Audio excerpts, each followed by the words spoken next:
یہ علمی چمن ہے رش کے دون، یہ مظہر شان عرض دکن۔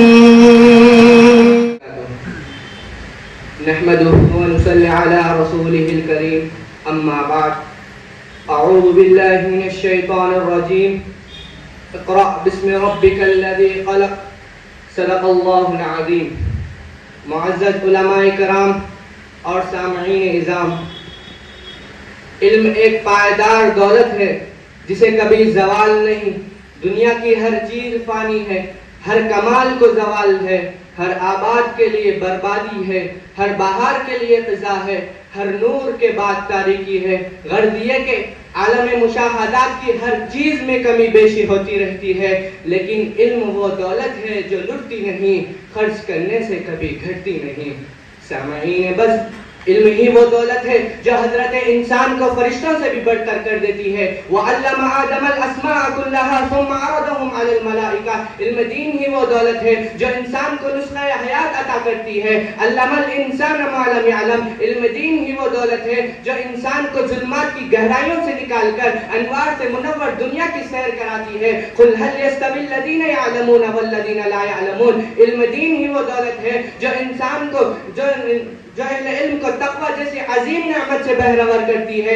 انما یخشی اللہ من عبادہ العلماء۔ علم دین ہی وہ دولت ہے جس کے طالب کے لیے جنت کا راستہ ہموار کر دیا جاتا ہے۔ فرشتے اپنے پروں کو بچھا دیتے ہیں اور تمام حشرات الارض حتیٰ کہ سمندر کی مچھلیاں بھی اس کے لیے دعائے مغفرت کرتے ہیں۔ من سلک طریقا یبتغی فیہ علما سہل اللہ لہ بہ طریقا الی الجنہ وَإِنَّ الْمَلَائِكَةَ لَتَضَعُ أَجْنِحَتَهَا رِضًا بِمَا يَصْنَعُونَ۔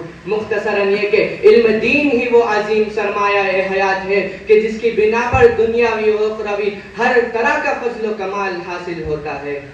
سامعین بس، علم دین کی ان تمام فضائل کے باوجود آج طالبان علوم نبویہ کی موجودہ صورتحال خون کے آنسو رونے پر مجبور کرتی ہے، اور اقبال مرحوم کا شعر یاد آتا ہے، تو ہی ناداں چند کلیوں پر قناعت کر گیا، تو ہی ناداں چند کلیوں پر قناعت کر گیا، ورنہ گلشن میں علاج تنگی دامہ بھی ہے۔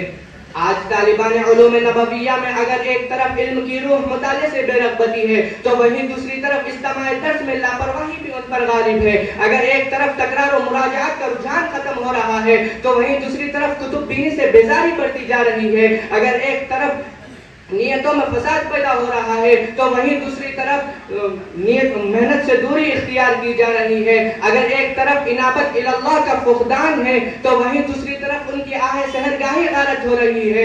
اگر ایک طرف آلات علم اور اساتذہ کی بے ادبی کا مزاج بنتا جا رہا ہے تو وہیں دوسری طرف اکابر پر بے اعتمادی نے دلوں کا سکون غارت کر دیا۔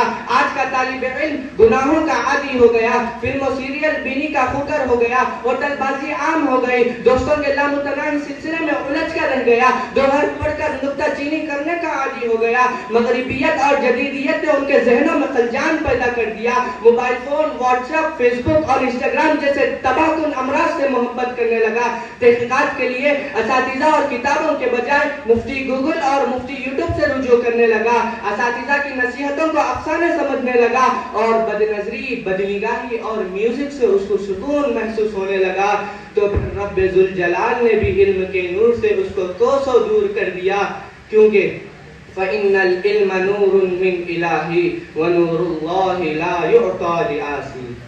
سامعین مسابقہ، اگر ہمیں دوبارہ اپنی دنیا سنوارنی ہے، نور علم سے بہرور ہونا ہے، تو پھر علامہ اقبال کے اس شعر سبق پر پھر صداقت کا، عدالت کا، شجاعت کا، سبق پر پھر صداقت کا، عدالت کا، شجاعت کا، لیا جائے گا تجھ سے کام دنیا کی امامت کا، کو عملی جامہ پہناتے ہوئے سب سے پہلے نیتوں کی اصلاح کرتے ہوئے صدق نیت اور رضائی الہی کے لیے طلب علم میں لگنا ہوگا۔ محنت و مجاہدہ کو اپنا رفیق سفر بنانا ہوگا۔ مطالعہ، استماع درس اور تکرار و مراجعات کو حرز جا بنانا ہوگا۔